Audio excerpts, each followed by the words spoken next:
Okay, we have here a structure which contains a fixed and a pin support. We have in the bar BC a thermal loading that has a differential increment, and here we have a hinge in point B, and here we have the data. First of all, we have to calculate the indeterminacy rate.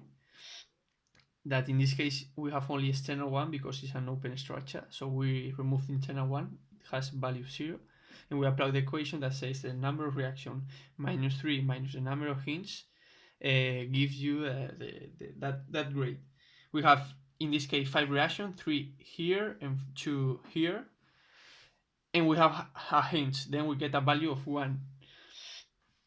That value means that we have a reaction that is redundant, so we can remove the reaction that we want. In our case, we open the displacement, the horizontal displacement at D, and we apply a redundant force x1 that we gave it the direction of to the right.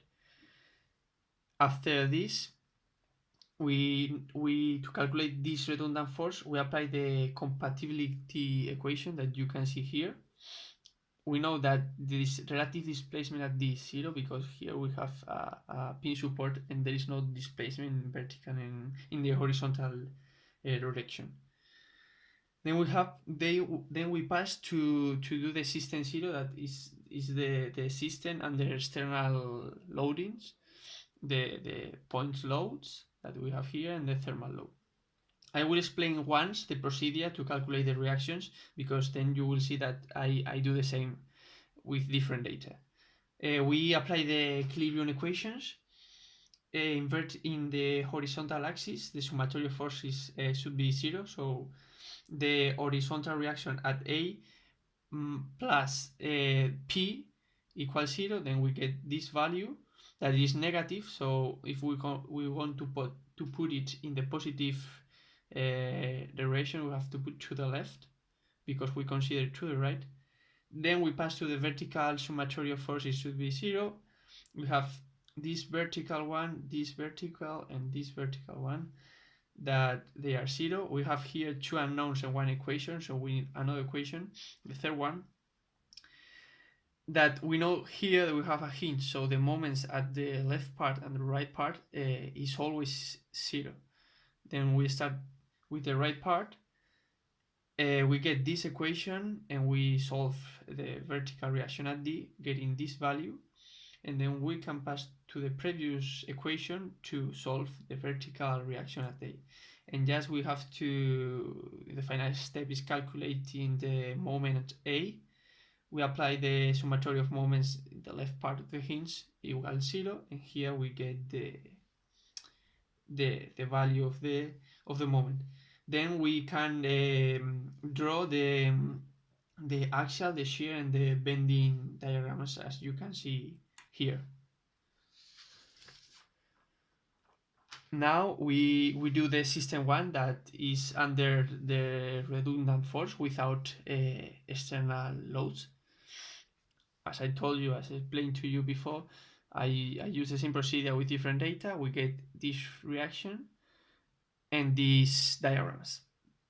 After this, to calculate this redundant force, as I showed you first in the first part of this explanation, the compatibility equation, now we can get with this diagram, this one and the diagram from system 0, we can get the displacement 1, 0 and 1, 1.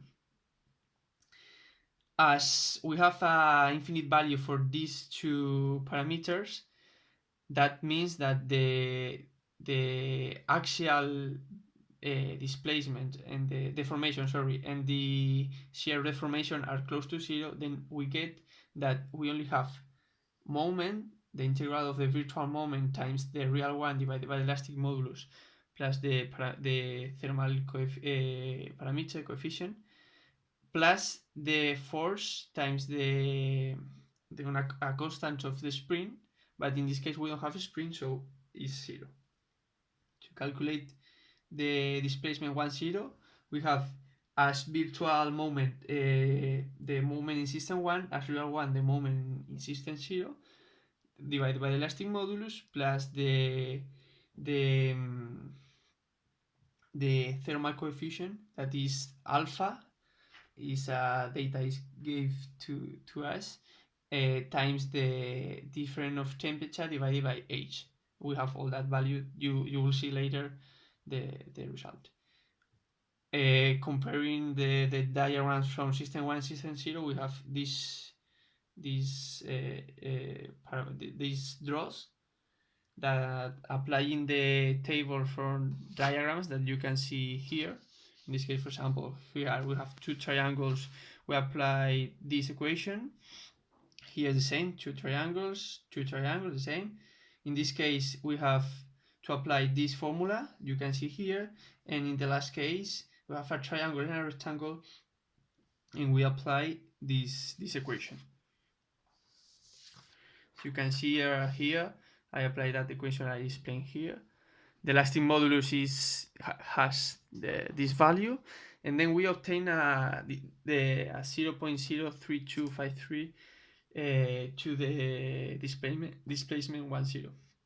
Then we do the same, but in this case the the real and the virtual moments are from the same system, in this case system 1, so are the same triangles, but these peak values in the virtual one is the value of that value in the diagram, and here we have to divide it by these modulus, and we get this final value. Now, as I explained to you before, we solve the compatibility equation and we get a redundant force which value is minus 101,660 newtons.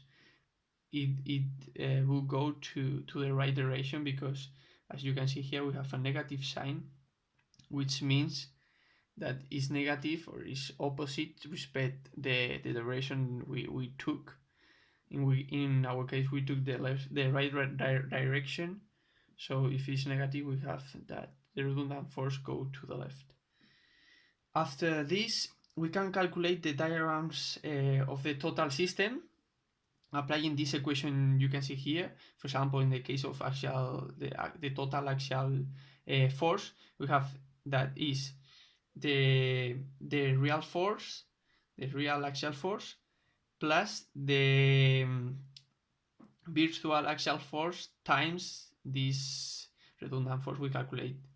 Firstly, we get these diagrams, and after this we can pass to the last step, that is to calculate the displacement at a point. In our case we choose the displacement at C, so we use the unit load method. We apply the load here in vertical direction to calculate the vertical displacement.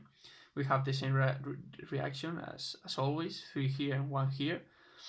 We follow the same procedure and we get these reactions, and as a result these diagrams. And just the last step to calculate the vertical displacement. As I told you before, here these values are 0. We only get the integral of the virtual moment times the real one divided by the elastic modulus plus the thermal parameter. In this case, we use as a virtual moment this moment we have here, and as a real one we use these bending moments we have in the total system, as I explained some seconds ago. Using the table I showed you before, we get these formulas, and finally we get that we have a positive displacement, so it goes downwards because it's positive, then it goes in the same direction that the load the unit load we apply. Thank you.